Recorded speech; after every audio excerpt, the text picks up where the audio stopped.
The morning after the storm felt heavy, as if the city itself was holding its breath. Reporters filled the streets, cameras flashing like restless lightning.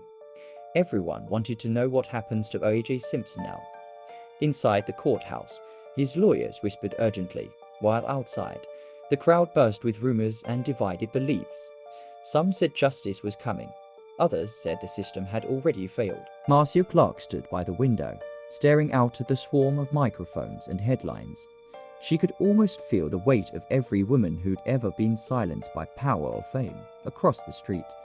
Johnny Cochran adjusted his tie and smiled faintly. He knew the show was only beginning. When O.J. entered the courtroom, all eyes followed him. The gold handcuffs shimmered briefly under the fluorescent lights, a cruel reflection of his former glory. He looked calm, almost rehearsed. As the prosecution began, Clark's voice echoed with quiet determination. "This case," she said, "is not about celebrity. It's about accountability." But in living rooms across America, people were already choosing sides. News anchors dissected every expression, every tear, every photograph of a bloody glove. Talk shows turned it into entertainment.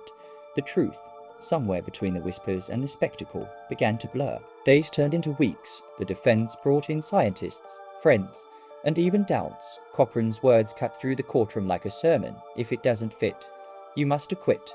The phrase became a national chant, a rhythm that drowned out evidence and reason. The jury leaned forward, not just listening, but feeling the pull of persuasion.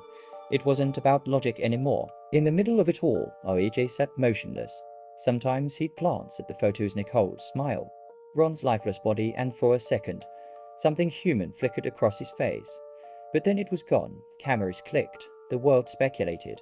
Fame had turned him into both hero and villain, saint and sinner. When the verdict finally came, silence filled every corner of the courtroom.